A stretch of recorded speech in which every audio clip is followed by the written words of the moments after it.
Muita gente está sendo enganada porque algumas empresas estão distribuindo um volume de dividendos muito maior do que aquele volume de lucro que elas estão tendo hoje. E algumas pessoas analisam ações pegando o ranking das maiores pagadoras de dividendos nos últimos 12 meses do último ano e acabam fazendo burrada. Eu quero te alertar exatamente sobre isso em mais um vídeo, no vídeo número 150 do nosso quadro Consultoria Gratuita, que nada mais é que um vídeo semanal, há 150 semanas eu faço isso, onde eu pego aquelas dúvidas, perguntas que são enviadas lá no meu Instagram, que tem meu Instagram para você me seguir se você não me segue ainda. E eu pego algumas das melhores perguntas para a gente detalhar, aprofundar, para que você não cometa erros e acaba perdendo uma parte do seu patrimônio. Também vou responder hoje nessa consultoria gratuita, além de alertar sobre esse golpe dos dividendos. Vou responder a seguinte pergunta: vale a pena investir nas ações do Santander? Outra pergunta: como investir em ouro, que é o segundo tipo de antiação, da forma mais rentável possível? Tem gente que comete um erro pequenininho que gera um resultado completamente pior com o passar do tempo. Outra pergunta: como funcionaria o método investidor sempre em alto se eu não fizesse rebalanceamento? Quais seriam os resultados? Enfim, várias dúvidas e perguntas que a gente vai responder agora. Se você já sabe que esse conteúdo não vai ser profundo, não vai ser superficial, aquele negocinho de 3 ações para investir agora, vai ser realmente conteúdo profundo, aplicado, com análise, toque aqui embaixo no gostei, te inscreve no canal e ativa o sininho, porque senão não adianta porcaria nenhuma, você não vai receber as notificações dos próximos vídeos. Então, toque em gostei, te inscreve e ativa o sininho para receber todas as notificações, tá bom? Então vamos lá, primeira pergunta de hoje, pergunta da Kellen. Como pode a Agro3, a Brasil Agro, pagar 200% do lucro como dividendos em um ano, em outros anos não pagar? Como é que funciona essa história? Como é que a gente vai ter previsibilidade de dividendos nessa história? Vamos lá, olha só. O ponto mais importante é não queira investir naquelas ações que estão pagando o maior volume de dividendos dos últimos 12 meses. Tá? Essa é a forma mais fácil de perder dinheiro. Porque tem algumas empresas que são cíclicas. A Brasil Agro, por mais que seja uma empresa do agronegócio, é uma empresa bastante cíclica. Eu vou mostrar e explicar aqui para você o porquê. Mas o fato é que chama a atenção de muita gente em virtude aqui desse percentual alto, né? 13% de dividendos nos últimos 12 meses. Poxa, dividendo pra caramba, mas quem me segue já sabe, preciso olhar a dinâmica dos dividendos. E aí você pode perceber que no ano passado, 2022, o payout da Brasil Agro foi de 193,64%, ou seja, ela distribuiu mais que o dobro do que ela teve de lucro. Ela distribuiu em proventos 520 milhões e ela teve um lucro de 268 milhões. Como que isso é possível? Isso é possível porque lá no balanço da empresa tem uma continha chamada reservas de lucro, certo? Então você tem lucros acumulados de todo esse período. Com esses lucros acumulados que estão em reserva, o que acontece? São lucros que não foram distribuídos nos anos anteriores. Então a empresa pode pegar toda essa fatia do lucro que não foi distribuída nos anos anteriores e pode juntar, reunir isso e distribuir no determinado ano um valor muito maior do que o lucro que ela teve naquele mesmo ano. Você pode ver que isso aconteceu em 2022 e isso está acontecendo em 2023, tá? E por que isso acontece? Porque essa é uma dinâmica dessa empresa. Como é que funciona essa empresa chamada Brasil Agro? Brasil Agro nada mais é do que uma grande imobiliária rural. Qual é a grande responsável pela maior parte do lucro da Brasil Agro? É a seguinte atividade. Ela compra uma terra infértil, olha o que ela faz. Compra uma terra infértil, fertiliza essa terra, arruma essa terra e vende essa terra por um preço muito superior. Então é como se fosse uma pessoa que vai lá, compra um apartamento, que ele está meio estragado, faz uma reforma e vende. Basicamente é isso, só que é com fazendas. Nesse meio tempo, enquanto ela não vende essa fazenda, o que acontece? Ela planta, né? Então ela tem a plantação, tem a colheita, tem todo esse processo e ela ofere uma rendinha vindo aqui da plantação. Mas o que gera mais lucro, mais resultado, mais dinheiro no bolso da empresa é justamente essa atividade de venda de fazendas. Então é comprar a fazenda, fertilizar e vender essa fazenda. Só que, por ser principalmente uma atividade relacionada ao mercado imobiliário, por mais que seja o mercado rural, esse mercado passa por ciclos. E o ciclo dos juros afeta muito essa empresa. Então você pode ver que em 2014 a empresa teve um lucro alto. Por que a empresa teve um lucro alto lá em 2014? Porque a nossa taxa de juros estava sendo segurada, estava um pouco mais baixa. Não sei se você lembra, inclusive tivemos um grande problema econômico por conta disso. A gente estava com a inflação lá em 6,5%, a taxa de juros ficou mantida. Depois da eleição, o que aconteceu de 2014? A taxa de juros começou a subir. Com a taxa de juros começando a subir, o lucro da empresa caiu, né? A taxa de juros subiu até 2016. né? Então ela subiu, na verdade, até 2015, do meio de 2015 até o meio de 2016, a taxa de juros ficou inalterada em 14,25%. E quando os juros estão altos, o que acontece? Em geral, você tem um mercado imobiliário, seja zona urbana, zona rural, mais fraco, mais frio. Então a empresa só conseguiu oferir lucro da plantação das fazendas, ela não conseguiu vender fazendas, ela conseguiu vender até 2014, tá? A partir de 2016, outubro de 2016, o que a gente teve? Queda na taxa de juros do Brasil. Nossa taxa Selic saiu do patamar de 14,25% e foi até o patamar de 6,5%, depois 4,5%, depois 2%. Mas o que você pode perceber? Que durante o ciclo de queda dos juros, que começou no fim de 2016 e foi até 2020, podemos dizer, o que aconteceu com o lucro da Brasil Agro? Ele cresceu. Por que o lucro da Brasil Agro cresceu? Justamente porque ela conseguia vender fazendas, né? O empréstimo, o financiamento estava mais barato para todo mundo. Então, basicamente, você conseguia se desfazer e vender fazendas. Ela conseguiu fazer isso até 2021. 2021 foi justamente o ano em que começou a subir de novo a nossa taxa de juros, que saiu lá março de 2021, não sei se você vai lembrar. Nossa taxa Selic estava em 2%, e aí no meio de 2022 chegamos a uma taxa Selic de 13,75%. Então esse lucro estava subindo porque ela estava conseguindo vender fazendas, começou a cair e caiu por quê? Justamente por conta do aumento na nossa taxa de juros, o que faz com que esses negócios imobiliários aconteçam com menos frequência. E aí com esse lucro menor, o que a empresa sempre faz quando ela tem um lucro menor? Veja lá, ó, 2016, como ela não tinha na sua estratégia esse objetivo de ter uma distribuição gigantesca de lucro, ela distribuiu quase todo o lucro como dividendo. Foi 80% payout. O que é o payout? É o percentual do lucro que é pago como dividendos. 2016 foi 80%. A partir do momento em que ela começou a conseguir vender mais fazendas, a partir do momento que a taxa de juros caiu, ela passou a pegar, e atenção a isso, ela passou a pegar o seu lucro para recomprar novas fazendas, para comprar mais fazendas, porque é a etapa do ciclo econômico onde ela reinveste na empresa. O que deve acontecer daqui para frente? Exatamente a mesma coisa. Essa empresa deve continuar distribuindo altos dividendos? Não. Por quê? Porque com a taxa de juros caindo agora, o que vai acontecer? Ela vai conseguir aumentar o seu lucro. Aumentando o seu lucro, ela consegue comprar mais fazendas. Enquanto a taxa de juros estiver mais baixa, o que vai acontecer pelos próximos meses, anos, ela vai conseguir fomentar essa atividade que gera mais lucro para ela. Não tem por que ela distribuir dividendos se ela pode comprar uma outra fazenda, fertilizar para vender por um preço muito mais alto. É muito mais lucrativo para a empresa fazer isso. Então, provavelmente, ela vai fazer o mesmo que ela fez a partir de 2017. Vai distribuir 10% de dividendo, 20%, 40%, 13%, que vai dar uma média aqui de uns 25%. Não mais do que isso, né? E por que ela distribuiu um caminhão de dividendo aqui, ó, 2022 e 2023? Justamente para ela presentear os investidores que permaneceram com a ação, mesmo com a empresa dando um resultado menor. Então, geralmente as empresas elas fazem isso, né? Quando a empresa é cíclica e ela não tem um resultado muito bom, justamente por conta do momento do ciclo, você vê a empresa pagando um caminhão de dividendo, que é uma forma de convencer os investidores a ficarem com a ação na empresa e não fazerem o preço da ação desabar, né? É uma postura de algumas empresas. Outras empresas estão nem aí, querem mesmo que o preço desabe porque eles vão lá e recompram mais ações da empresa. Cada empresa com a sua postura.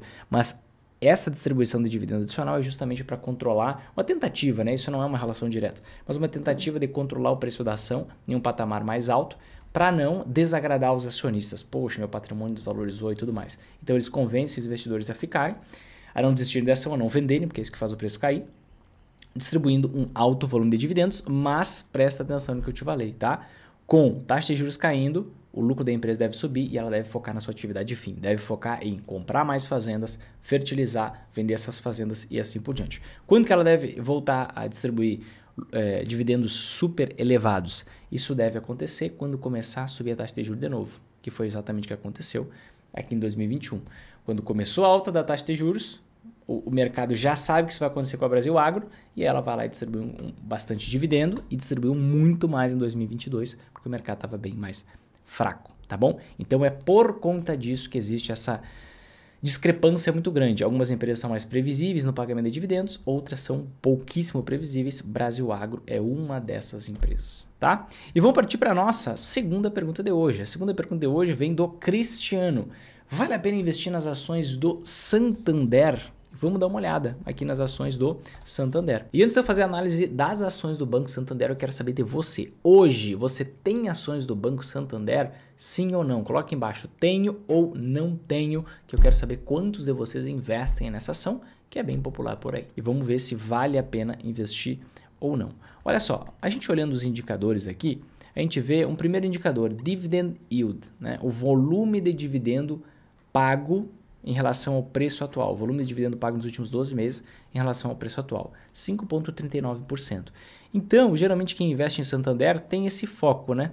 Mais focado nos dividendos, vinha pagando dividendos bem aqui nos últimos anos, principalmente nos últimos 2 anos. Será que nesse ano vai continuar pagando bons dividendos? Vamos ver, olha só. O que aconteceu com o preço dessa ação aqui, ó, do ano passado para cá, né? A gente vê que está mais ou menos numa estagnação, né? Desde 2022 até o final de 2023. E o que está acontecendo com o lucro da empresa? Porque essas duas coisas interferem, né? Então, o lucro em 2022 foi de 14 bilhões, em 2023 o lucro foi de 8,4, ou seja, esse lucro não deve chegar em 11 bilhões em 2023, uma queda no lucro do Santander, né? E tendo essa queda no lucro no Santander, provavelmente vai pagar menos dividendos do que o ano passado. E aí que você faz a relação. Por que eu olhei preço, por que eu olhei lucro, por que eu olhei dividendos? Se você pensa em dividendos, eu acredito que o volume de dividendos pagos pode ser até menor do que 5,39, tá? Fechando o ano, quem sabe nos próximos 12 meses. O Santander ele teve um grande problema de mensuração de risco para os empréstimos de pessoa jurídica. Ele emprestou muito dinheiro quando a taxa de juros estava lá embaixo. E aí teve um grande problema agora de inadimplência e isso está afetando o resultado da empresa. Mas pensando mais no curto prazo, tá? Pensando no volume de dividendo, não soa muito interessante. Eu gosto de um outro banco segmentado para essa parte de pessoa jurídica, eu vou mostrar daqui a pouquinho, que já fiz um vídeo sobre ele um tempo atrás. Mas, sem dúvidas, pensando no médio e longo prazo, o banco está sendo negociado por um preço equivalente ao valor do seu patrimônio. Então, a gente não pode dizer que é um banco ruim. A gente não pode dizer que é uma ação que não vale a pena investir. Claro que vale. Mas, dentre todas as opções disponíveis, não sei se é a melhor, tá? Tem um outro banco que eu gosto, deixa eu até colocar aqui para vocês aqui. Olha só. Que é o Banco ABC Brasil. Ele está com um volume de dividendos um pouco maior, tá? 5,59% frente ao preço da ação, mas isso é muito em virtude da grande valorização que as ações tiveram nesse ano, né? A gente vê um cenário completamente diferente do Santander, que está estagnado há bastante tempo, não voltou ao patamar de preço pré-C19, está sendo negociado por um preço abaixo do seu valor patrimonial, tem um ROI muito mais elevado, um lucro em relação ao patrimônio muito mais elevado do que o próprio Santander, um preço mais baixo e ao invés de estar caindo o seu lucro, é um banco que vem expandindo o seu lucro. Teve um impacto sim em 2020, mas vem expandindo o seu lucro. E nesse ano, deve ter um lucro bem similar ao lucro do ano passado, ao lucro de 2022. O que é uma vitória, tá? É uma vitória por conta dos juros altos que a gente está enfrentando. À medida que o juro cair, os bancos acabam lucrando mais, né? Tem gente que lida com aquela situação, os juros altos é bom para os bancos. Gente, juro alto não é bom para ninguém. Se você cai em narrativa e não sabe porcaria nenhuma da economia, você cai nessas narrativas malucas. Mas os momentos que os bancos mais lucram mesmo é com a economia aquecida, muita gente fazendo empréstimo, financiamento, aí é onde o banco lucra. Não é na margem de lucro, não é pensando pequeno, vou vender para poucos com uma margem gorda. Não, vou vender para muitos com uma margem menor. Porque assim os bancos lucram muito mais. Então imagina lá o que vai acontecer com esses bancos quando a nossa taxa de juros estiver mais baixa, né? Porque taxa de juros baixa, gente, faz com que a economia fique aquecida, todo mundo quer pegar empréstimo, financiamento, então é todo mundo fazendo um investimento e uma alavancagem. Aí os bancos acabam lucrando muito mais, tá? Então eu particularmente gosto mais do Banco ABC do que do Santander, né? Olhando todo esse horizonte aqui, né? Mas falando de Santander, né, e se vale a pena investir, sem dúvidas vale. Uma outra coisa que eu gosto sempre de analisar é aqui no Banco Data, né? Qual é o índice da Basileia, o índice de imobilização dos bancos antes de fazer o investimento. E a Basileia do Santander está no mínimo que eu tolero. Tá? O que é o índice de Basileia? O índice de Basileia nada mais é do que quanto do patrimônio que o banco empresta, de todo o valor que o banco empresta, quanto que é patrimônio próprio. Né? Então, 13,5% é a resposta disso. O que isso significa? Que a cada R$100 que ele empresta, R$13,50 é patrimônio próprio do banco.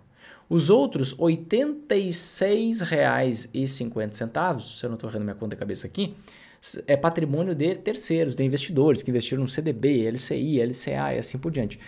O mínimo exigido pelo Banco Central é 11%. Se um banco for para baixo de 11%, o Banco Central pode decretar a falência daquele banco. Em termos técnicos, decretar a liquidação extrajudicial daquele banco. Então, é preocupante. Abaixo desses 13,5%, eu não topo entrar em nenhum, tá? O índice, então, está no mínimo. Está aceitável? Tá. Então, não vou dizer que não pode investir, tá? O índice de imobilização é um outro índice que eu gosto de olhar também, que é de todo esse patrimônio próprio do banco, quanto que está imobilizado e quanto que tem liquidez, né? O imobilizado está 21,1% e eu gosto que seja isso aqui no máximo 30%. No máximo dos máximos 30%. Né? Por quê? Por que um banco vai à falência? Por que um banco quebra? Por que os bancos americanos, alguns quebraram no início desse ano? Por falta de liquidez. Né? Um banco vai à falência porque muita gente quer resgatar os seus recursos que tem nos seus investimentos ao mesmo tempo. Né? Como o banco ele tem esse fator multiplicativo do dinheiro, o valor que está na sua conta corrente, na verdade, aparece para você, mas se você quiser resgatar tudo e todo mundo quiser ao mesmo tempo, não tem como, porque ele pega esse valor que está na sua conta corrente, empresta para alguém, o valor que você investiu ele empresta para alguém, e aí essa pessoa que pegou emprestado, uma parte ela vai lá e gasta, outra ela deixa na sua conta corrente, então o banco pega essa parte que é do seu dinheiro que está na conta dessa outra pessoa e contabiliza e empresta para outra pessoa, então tem um fator multiplicativo dos bancos muito grande, de forma que se muita gente quiser sacar os seus recursos ao mesmo tempo, o banco vai à falência. Então quanto maior o índice de imobilização, pior. Quer dizer que mais patrimônio é imobilizado, mais patrimônio é imóvel que, por exemplo, de um financiamento imobiliário que a pessoa não pagou e agora ficou para o banco e o banco vai leiloar esse imóvel, né? Ou automóvel, a mesma coisa. O patrimônio do banco é bom que seja líquido, quanto mais líquido, melhor. E aquele patamar ali é bom, tá? Eu gosto do índice de imobilização de até uns 30%, não mais do que isso, tá? Mais de 30% eu já acho muito patrimônio imobilizado.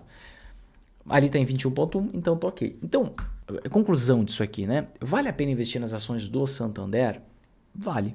Agora, é o melhor banco para se investir? Na minha visão, não. Tem outros, vários melhores. Vocês sabem que eu gosto muito do Banco do Brasil, você sabe que eu gosto muito do Itaú, você sabe que eu gosto muito do Banco ABC. Então, tem outras opções aqui que, na minha visão, vem na frente. Né? Bradesco, inclusive, vem na frente do Santander. Outro banco está passando por dificuldade, mas, em termos de preço, eu prefiro. Se eu for olhar, Vinícius, mas a base acionária do Bradesco é muito grande. Bom, se você está focando somente em dividendos, você pode pensar de uma forma. Se você está focando em um retorno, uma rentabilidade composta, aí um olhar mais abrangente, prefiro o Bradesco, que tem um PVP de 0,91, tá? Mesmo com as altas recentes, subiu bastante agora nos últimos dias. Eu comprei Bradesco aqui nessa faixa aqui dos R$12. E agora já está na faixa dos 14,27. Então, se a gente olhar aqui o lucro do Bradesco, olha só, o Bradesco também vai reduzir lucro esse ano, mas já está lucrando 13 bilhões, o que o Santander nem vai chegar. E além disso, o preço em relação ao patrimônio está em 0,91, muito mais barato do que Santander. Então, é um negócio assim, vale a pena investir, tá? Porque praticamente todos os bancos estão bons, mas não está entre as melhores opções, na minha visão, dentro dos bancos. Próxima pergunta do Renan. Como funciona a tributação dos investimentos da Magar Brasil e da Magar Internacional? Vamos lá, só para a gente nivelar conhecimento. O que é Magar Brasil e Magar Internacional? Magar Brasil é o nome da carteira de investimentos que faz com que a gente consiga lucrar nas altas e nas quedas da Bolsa no Brasil. Magar Internacional é o nome da carteira de investimentos que faz com que a gente consiga lucrar nas altas e nas quedas da Bolsa no exterior, tá? O que é essa tal de Magar? É uma espécie de hedge fund. Talvez você saiba, talvez não, mas um hedge fund os hedge funds são os veículos de investimento prediletos dos investidores ultra ricos americanos. A gente tem aqui o site da Forbes que eles nos mostra que existem mais de 4 trilhões de dólares investidos, trilhões com T de trem, investidos em hedge funds. E a Magar, o método investidor sempre real, tudo que eu trago para vocês é justamente como você montar o seu próprio hedge fund a partir de R$1.000. Você já consegue fazer isso. Esses hedge funds existem desde a década de 70 nos Estados Unidos. É algo muito comum do exterior, mas pouco difundido aqui no Brasil. A gente busca trazer essa sofisticação aqui para vocês. Falando agora sobre a tributação, o que acontece. Na Magar Brasil, a gente tem 5 tipos de investimentos, tá? a gente tem ações, a gente tem fundos imobiliários, a gente tem 2 tipos de anti-ações, moedas fortes e metais preciosos, e a gente tem títulos públicos federais, tá? Quando eu estou investindo em ações, usando estratégias tributárias 100% legais, eu consigo ficar 100% isento de imposto de renda. Eu não pago hoje imposto de renda sobre dividendos, eu não pago imposto de renda se eu vender até 20 mil reais em ações por mês. Eu posso vender ações quando elas estão no prejuízo para eu compensar lucros futuros. Então, eu vendo uma ação, registro prejuízo, recompro no outro dia e eu vou acumulando prejuízo para compensar lucros futuros. Então, com ações, se você tiver um bom controle disso, você pode nunca pagar imposto de renda. Fundos imobiliários, você tem isenção de imposto de renda para dividendos, você não tem isenção de imposto de renda, não tem esse limite dos 20 mil para venda da cota do fundo imobiliário. Mas você pode vender fundos imobiliários quando estão gerando prejuízo, quando estão por conta da volatilidade natural do mercado, e recomprar no dia seguinte para registrar esse prejuízo para compensar de lucros futuros. Então, você também pode ficar 100% isento de imposto de renda em fundos imobiliários. Quando você pensa, por exemplo, no investimento em moedas fortes, você pode, um exemplo simples, tá? Você pode pegar e investir, transformar seus reais para dólares, investir em renda fixa americana, você vai ganhar 5,5% ao ano hoje, por exemplo, ou investir em renda variável, seja lá o que for. E o que vai acontecer? Em relação ao dividendo que você recebe desse ETF, se você for fazer isso via ETF, que é um fundo de investimento negociado na bolsa, você vai ter que pagar naturalmente os 30% de imposto sobre os dividendos, mas se você vender hoje, regras de hoje, tá? Se você vender até 35 mil reais por mês em ETFs, o que acontece? Você fica 100% isento de imposto de renda. 100% isento de imposto de renda. Isso acontece para o ouro também, tá? Então, acaba que você consegue isenção na maioria dos investimentos da Magari Brasil, só nos títulos públicos, que aí não tem como fugir. Pensando na Magari Internacional, é a mesma lógica das anti-ações, porque você vai estar investindo no exterior, né? Então as mesmas regras são válidas. Então, usando as estratégias tributárias 100% legais, comigo não tem esqueminha, não tem joguinho, não tem enganação, não tem sonegação, nada disso. São regras tributárias, estratégias tributárias 100% legais mesmo. Se você fizer isso, você fica isento em praticamente todos os investimentos, né? Você pode ficar menos nos títulos públicos, que aí não tem como fugir, tá bom? Próxima pergunta, essa última foi a do Renan, agora a pergunta do Léo. Dólar a R$5 e Ibovespa perto das máximas históricas. Seria a hora de ter mais dólar que o normal? Olha só, no fim do ano passado, mais ou menos em novembro do ano passado, dezembro no máximo, eu avisei que eu estaria aumentando a minha exposição ao exterior. Inclusive, ontem eu publiquei um vídeo sobre dominância fiscal, né? Que é um cenário muito perigoso. A gente teve um recálculo agora da projeção de déficit do Brasil para 2023. E essa projeção ficou na casa dos 200 bilhões. Né? Pela conta do governo, 170 e poucos, 177, mas pelas contas corretas, expliquei mais isso nesse vídeo, pelas contas corretas, 203,4 bilhões. E quando você tem um cenário de um gasto público muito alto, ao ponto que a gente gere um déficit muito grande, e você não tem atratividade econômica, como assim? Você tem um sistema tributário complexo, você tem um sistema tributário caro, no sentido de uma alíquota de imposto extremamente alta, provavelmente a gente tenha o maior IVA do mundo, a maior carga tributária do mundo, e se não for a maior, está entre as maiores. Então você tem esse problema. Você tem insegurança jurídica no Brasil muito grande. A STF acabou de formar a maioria em prol de revisões de decisões tributárias definitivas. Tenta explicar isso para uma criança que está aprendendo interpretação de terço. Revisão de algo definitivo. Se algo é definitivo, não tem revisão. É um pouco lógico, né? Mas, enfim, nem o português mais, como diria Pedro Malan, será que foi ele? No Brasil até o passado é incerto. Então você tem um cenário de déficit muito grande. Você tem um novo arcabouço fiscal, já dando certeza de que a gente vai ter um gasto acima da inflação, pelo menos 0,6% acima da inflação em cada um dos próximos anos. Então temos mais gasto.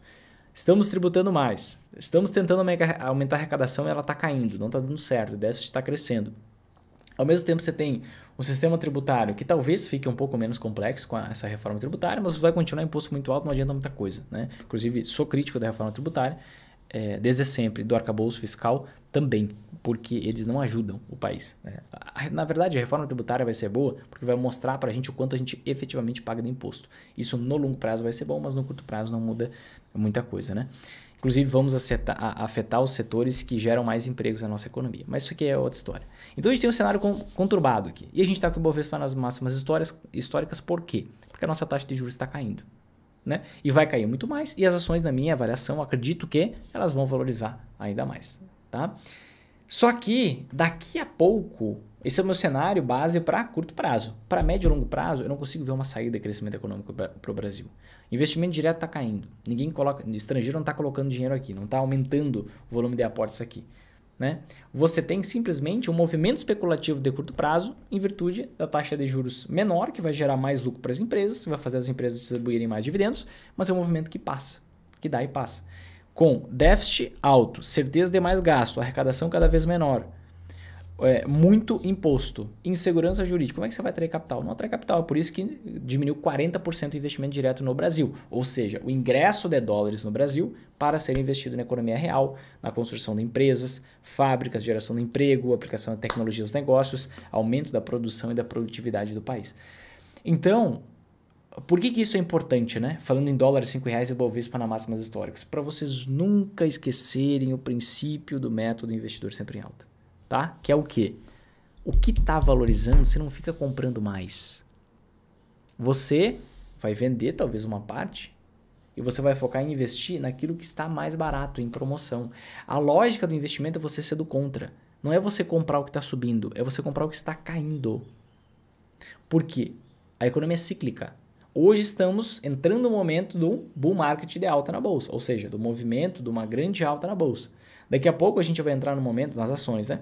No momento de queda nas ações e o dólar pode disparar por conta de todo esse cenário, esse contexto. Então, como eu não vejo um potencial de crescimento para o Brasil diante dos dados econômicos que a gente tem hoje, o que eu faço? Eu estou aumentando a minha exposição a investimentos no exterior desde o final do ano passado e continuo fazendo isso. E eu avisei no final do ano passado, não façam isso rápido. Independente do que aconteça, o dólar pode cair por conta do timing, do momento de mercado. E foi exatamente o que aconteceu. Na época eu falei que o dólar estava 5,30, hoje o dólar está na faixa dos R$5, abaixo dos R$5. E pode ficar nesse patamar por mais 1, 2 anos, não tem problema. Eu não fico pensando somente no hoje, somente na semana que vem, somente no mês que vem. Eu estou pensando numa trajetória num prazo de tempo maior. Daqui em 2030, eu tenho certeza que o cenário vai estar bem diferente do nosso cenário atual, né? Porque a dinâmica econômica nacional e internacional é completamente diferente. Ali entre 2002 e 2008, que foi a nossa década de ouro, digamos assim, a gente foi o país que menos cresceu na América Latina inteira, né? Talvez o mensalão tenha alguma relação com isso, não posso afirmar, porque hoje até a verdade é duvidosa, né? O passado é incerto, como eu dizia anteriormente. Mas por que a gente cresceu? A gente cresceu muito em virtude do aumento do volume de exportações muito grande, boom das commodities, o preço das commodities subiu e a gente passou a exportar muito mais. Então, uma dupla muito convidativa. O que não tem uma pretensão de que isso aconteça nos próximos anos. O cenário é completamente diferente, o cenário econômico. Era um cenário de globalização, agora é um cenário de desglobalização, de guerras, mais inflação. É um cenário completamente diferente. Então, resumo de toda essa conversa aqui. Dólar a R$5 e Ibovespa perto das máximas históricas, é hora de ter mais dólar que o normal. Eu estou aumentando minha exposição bem antes disso, tá? Desde o final do ano passado e pretendo aumentar. Estou triplicando minha exposição no exterior do que eu tinha antes. Por quê? Não vejo muito futuro para crescimento da nossa economia no Brasil. Para valorização das ações, tem muito espaço. Mas para crescimento sustentável, para valorização sustentável, a partir daqui 3, 4 anos, não vejo, tá? E também não vejo taxa de juros alta. Eu vejo taxa de juros baixa e um problemaço aí pela frente. Mas isso aí a gente conversa em outros momentos. E com o dólar abaixo de R$5, eu aumento cada vez mais a minha exposição, sem dúvidas, a investimentos no exterior. Próxima pergunta do Luiz. O ouro é uma anti-ação, certo? Certo. Mas devo investir em ouro em reais ou em dólares? Isso aqui é uma pequena dobradiça que move grandes portas. É um ponto detalhe do detalhe que faz toda a diferença na sua rentabilidade. Vamos lá, deixa eu te mostrar por que isso gera dúvida, tá? Porque muitas vezes o que eu falo para vocês, tá? E vou continuar falando, que vale mais a pena investir em ouro em reais do que em dólares. Ah, Vinícius, mas dólar é a moeda... Calma, vamos lá. Quando você para e olha hoje para você fazer um investimento, você vê, poxa, Vinícius, mas o ouro em dólar ele está valorizando 9% no ano. E o ouro em reais, ele está desvalorizando 9% no ano. E aí você pensa, poxa, por que eu vou pegar o que está desvalorizando ao invés de eu pegar o que está valorizando? Por quê? Porque você está tendo um cenário míope, você está olhando somente pertinho, você tem problemas para enxergar longe. Quando você olha essa dinâmica de curto prazo, você vê que a melhor opção talvez seria ouro em dólar. Mas quando você expande a análise para um ano completo, você chega à mesma conclusão. Poxa, definitivamente melhor é ouro em dólar mesmo. Quando você expande para 5 anos, opa, a coisa que começa a mudar de figura.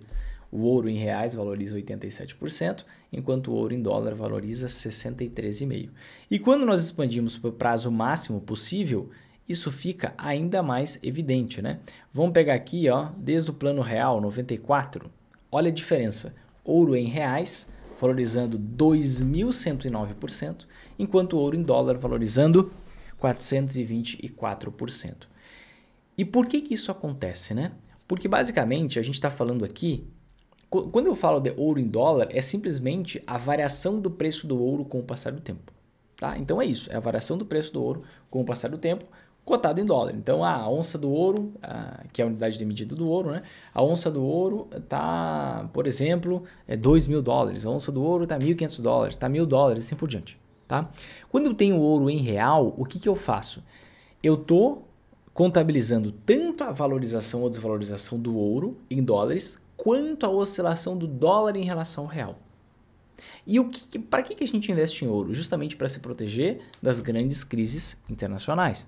Então, se eu olhar aqui, por exemplo, de 2020 para frente, eu vejo que, vamos pegar ali no ápice das quedas nas ações, né, que a gente teve. Durante o ano de 2020, o máximo que o ouro em dólar valorizou foi 30%, o ouro em reais valorizou 65%. Por quê? Porque o ouro em reais é o ouro em dólar mais a variação do dólar em relação ao real. Aqui está o ponto. E se eu quero o ouro justamente para me proteger das maiores crises, das grandes crises, crises internacionais e assim por diante, o que acontece? Eu quero aquele ouro que mais valoriza nesses momentos. E claro, obviamente que mais valorize no longo prazo, né? E esse é justamente o ouro em reais. Justamente porque o dólar sempre valoriza nos momentos de crise. A gente tinha aqui, ó, o nosso dólar na faixa aqui dos 85 centavos, né? Acredite, o real já foi mais forte do que o dólar um dia. Manipulação econômica, mas já foi. E saindo de 85 centavos para praticamente R$5, é por isso que a gente vê o ouro em reais valorizando 5 vezes mais do que o ouro em dólar. Então, olha, veja só, um pequeno detalhe faz com que você possa lucrar 5 vezes menos do que se você tivesse atento a esse detalhe. Então, investir em ouro, por mais que no curto prazo, nos não sei quantos meses, 2 anos, esteja pior, você tem que ter um horizonte de tempo. Você não vai morrer amanhã, provavelmente. Tá? Pode ser que você morra, mas provavelmente você não vai morrer amanhã.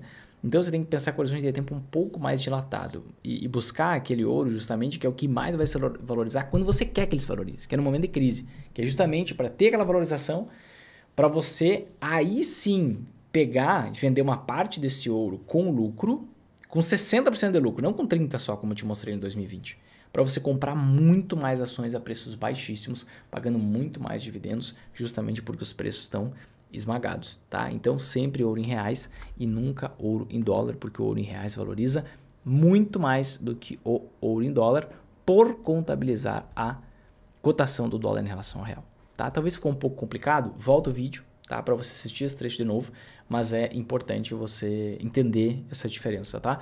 E como o dólar sempre vai valorizar em relação ao real, e sempre sobe no longo prazo, porque a nossa inflação aqui no Brasil é maior que a inflação americana, então, basicamente, não tem por que investir em ouro em dólar. Você tem que investir em reais, porque aí você conta também com a valorização do dólar em relação ao real, que sempre vai acontecer no longo prazo. Curto prazo, vamos ter quedas? Vamos passar por quedas, oportunidades.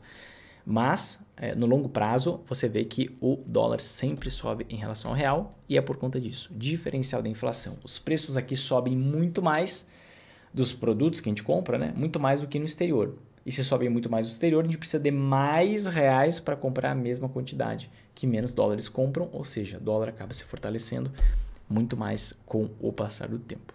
Tá bom? Próxima pergunta aqui do Belo. Você já testou não rebalancear a sua carteira, deixando o próprio mercado ajustar? rende quanto a menos? E vamos lá. Peguei aqui alguns... Essa pergunta foi muito em virtude das últimas lives que eu fiz, porque eu fiz 2 lives nas últimas 2 semanas, mostrando a rentabilidade do método, que é bastante superior, tá? A rentabilidade de quem investe só em ações. E eu mostrei a importância de fazer algo chamado rebalanceamento. E aí surgiu essa pergunta, né? Poxa, você já testou não rebalancear? Vinícius, o que é o rebalanceamento? É um reajuste, né? Você definiu investir 30% do seu dinheiro em uma coisa, 40% em outra, 30% em outra. E aí, com o passar do tempo, oscila. O que é o rebalanceamento? É você, depois dessa oscilação, você voltar para esses percentuais iniciais. Ou seja, você vender aquilo que valorizou, comprar mais do que desvalorizou, aproveitar essa oportunidade da promoção, vender aquilo uma partezinha daquilo que está com lucro e assim por diante. Então, fazer um reajuste e voltar para os seus percentuais originais. Eu vou te mostrar aqui os dados, tá? Mais do que eu ficar falando o que faz sentido, o que não faz, ou ficar conjecturando, vou te mostrar quanto que rende a menos no rebalancear. Se eu já testei, e aqui estão os backtests feitos, tá? Vou te mostrar o primeiro, relativo ao período ali entre 2013 e 2015, então o primeiro ciclo de mercado completo. O que a gente percebe, ó? De média, qual que foi a rentabilidade? Como é que se encontra assim, se eu não rebalanceasse, tá? Se eu não rebalanceasse, qual que seria a rentabilidade? Bom, se eu tenho, por exemplo, 33% em cada um desses tipos de investimento, só para a gente fazer uma análise isenta, a rentabilidade média seria 181,6%, tá? E aqui a gente encontra todas as carteiras rendendo muito mais, 316, 318, 315, 290, vários modelos de carteira, tá? Rendendo muito mais do que esse 181% de média. Aqui pegando um outro ciclo de mercado completo, entre 2018 e 2019, né? A gente vê aqui, tirando a média, né? A rentabilidade média desses 3 investimentos aqui, você teria 171% de média, enquanto isso, né? Você teve 2 carteiras que foram com rebalanceamento que foram pior, porque elas tinham exposição demais às ações e pouco às antiações, que valorizaram muito mais nesse período, né? Mérito das antiações, mas 2 carteiras aqui que tiveram uma rentabilidade bem maior do que a média, que nesse período aqui foi de 171%. E aqui não é um ciclo de mercado completo, mas é o período de 2020 até hoje, né? O início do próximo ciclo de mercado, o atual ciclo de mercado que a gente está vivendo. Então, se você tivesse aqui, ó, pego a média, né, desses 3 investimentos, né, simplesmente você ir lá investir, deixar o tempo passar, de 2020 até o fim do terceiro trimestre de 2023, você teria aqui uma rentabilidade média de 26%, enquanto essa carteira que, com o rebalanceamento, usando a mesma estratégia, 1/3 em cada lugar, você teria uma rentabilidade aqui de 39%.